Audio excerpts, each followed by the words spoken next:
All right, well here we go. It is clinical practice time for my Teach Now program. So I just want to start out by saying thank you for being my master teacher, my mentor teacher for this part of the clinical practice. And so what I'm supposed to do is talk to you, my mentor teacher, about the unit that I'm going to be teaching. Obviously, I'm already a teacher here at Logos International School, and I'm teaching a British literature class, and so we're going to go into a unit where a socio-political unit using the dystopian novel 1984. And so these are some of the objectives that will be. Well, let me go over the learning standards first. Some of the learning standards that we'll be covering. We're going to recognize major literary forms and their elements.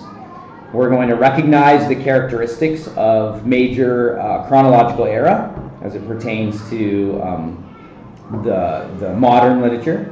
We're going to relate literary works and authors to major themes and issues of their era. So that was a good one to cover for 1984.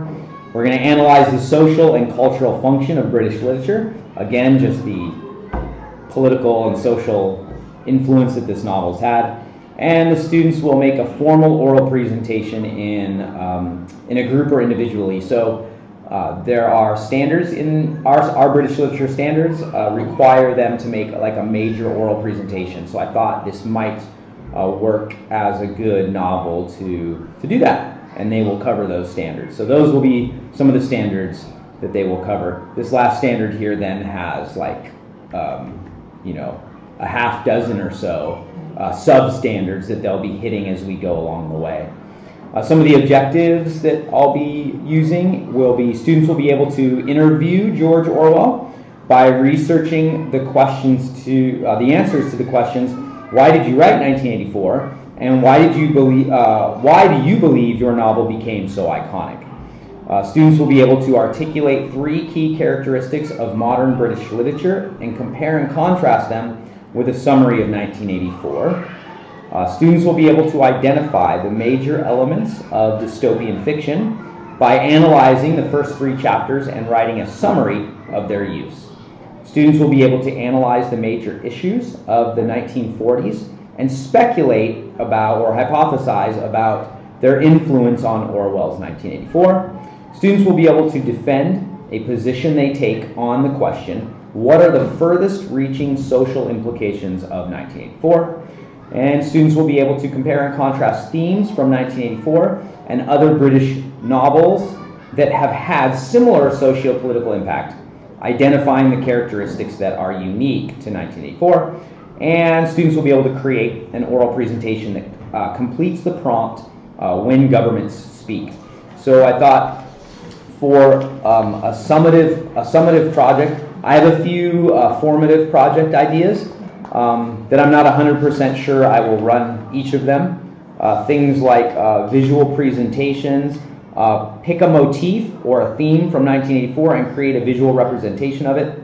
Your art must be multidimensional and represent at least 3 times your selection items appear throughout the novel, things like that. There's also write an essay in which you analyze how Winston Smith is classified as a tragic hero. So there's some of these along the way, but I thought maybe a good summative project would be the oral presentation, which they need to complete for their British literature standards. And so I thought students will prepare a 2-page oral report that answers the prompt or completes the prompt, when governments speak. I thought I would give them something actually really broad that based on what they get out of the novel 1984, they can kind of go in maybe different directions. And I thought here in Cambodia, with some of the political upheaval that is currently happening here, and some of them have really close connections with that, I thought it might be really interesting to hear their views on something like when governments speak. You know, when governments speak, what? We should be listening, we shouldn't be, we should be critical, we should be submissive, that kind of thing.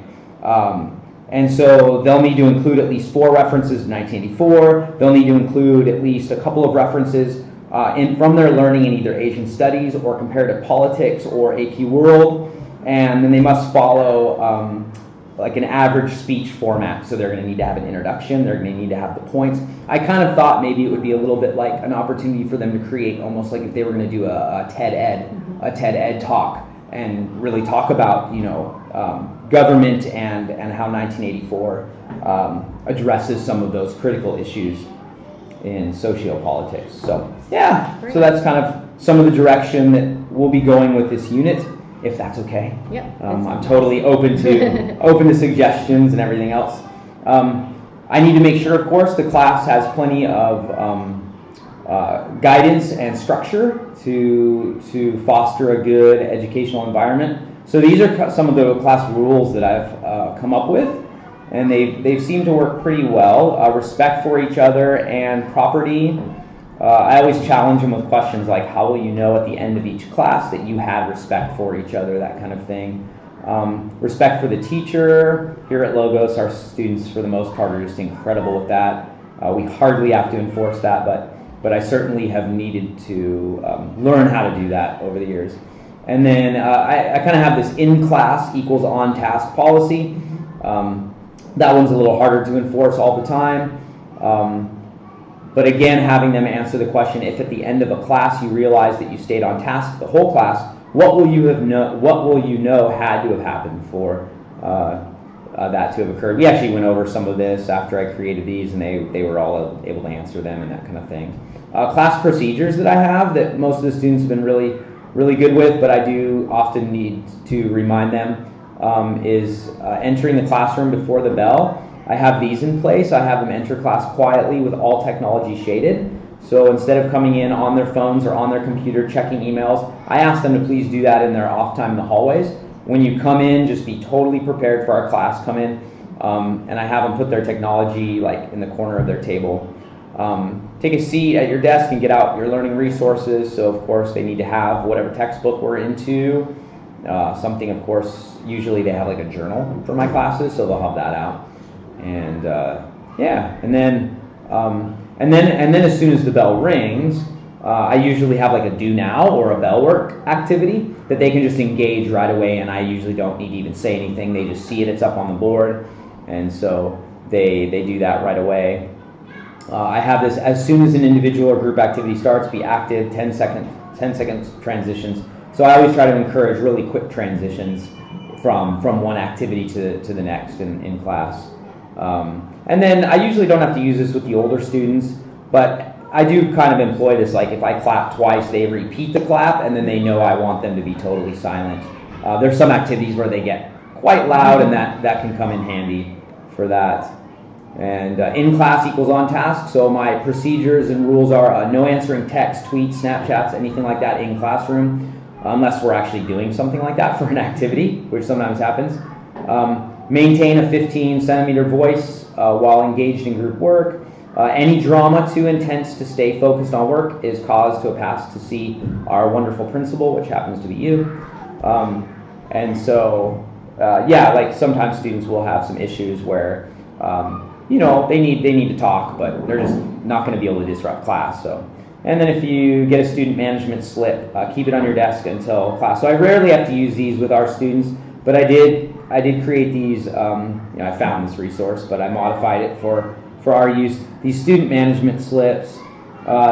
So without disrupting the class and without embarrassing the students, if I see a student with a discipline issue or challenge, I can just give them one of these slips, put it on the corner of their desk, and usually with our students, the moment they see it, they realize, and they correct. But it lets them know, like, if you continue, and I can check any one of these, and then it lets them know what the consequence would be. And if they correct the behavioral issue, which they almost always do, then this just becomes trash. If they don't, then I can just again come up and quietly say to them, point to the consequence, and then they carry, the consequence is carried out. And so that seems to have be pretty effective for our environment. So those are some of the class rules and the procedures. The rubric, I know it's important that we look over the rubric that you'll be using to assess my teaching, which makes me really nervous because I know that I struggle to meet even basic on most of these, but that's the point, right? Moving ahead and getting better. So standard 1 is just an overall basic idea of like, do I understand student development? And boy, this is something that I've really had to work on over the time that I've been teaching. And so the second rubric standard is similar, but it's do I understand learning differences? So of course, differentiation becomes key here. And that again is something that is so challenging, but I've been continuing to work on it, and I'm looking forward to improving. So yeah, how does the candidate use knowledge about individual differences and diverse cultures to develop inclusive learning environments that support all students in meeting high standards? I think that becomes really important too in our international community. There's so many different cultural backdrops. And standard 3, learning environments. So definitely, how am I managing a learning environment? How does the candidate create environments that support individual and collaborative learning, positive social interactions, active engagement in learning, and self-evaluation? All right. And then standard 4, content knowledge. So how well do I understand the content knowledge and make it accessible to the students? Boy, I'm afraid of being assessed on that one too. And then application of content. How does the teacher understand subject area, concepts, and differing perspectives to engage students in critical thinking, creativity, and collaborative planning related to local and global issues? So application, content. And then 6 is assessment. So how does the candidate use assessments, methods to engage students in their own growth?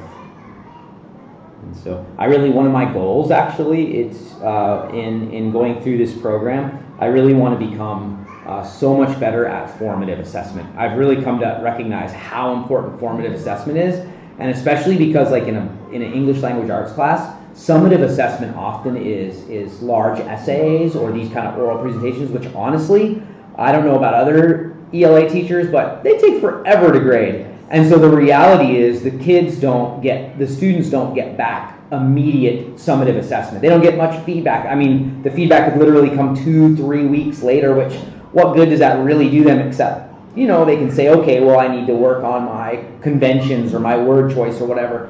But I realize formative assessment can be, if it's done well, so immediate.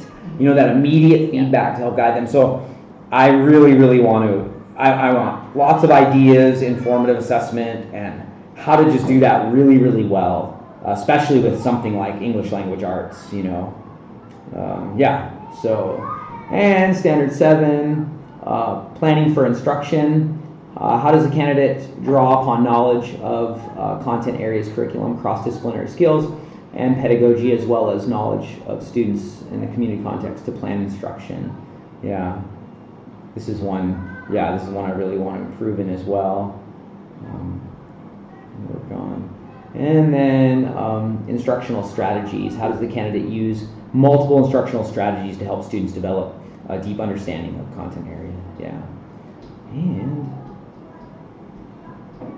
9, professional learning and ethical practice. How does the candidate engage in professional learning opportunities, yay Thursday, professional development, and use evidence to evaluate his or her teaching practices? Yeah. And then standard 10, leadership and collaboration. How does the candidate seek leadership roles and opportunities to take responsibility for student growth, collaborate with community members, and advance the profession? Yeah. So those are the 10 standards, and this is the rubric obviously that you'll be using. And I think you got some emails, but you'll actually upload, yes, and you'll have access to to where you do that. So, all right, I think make sure I covered everything. Yeah, I think that's about it. So there we go. Thank you. Okay. I'm looking forward to the unit and observing you. Awesome. Thank you. Okay.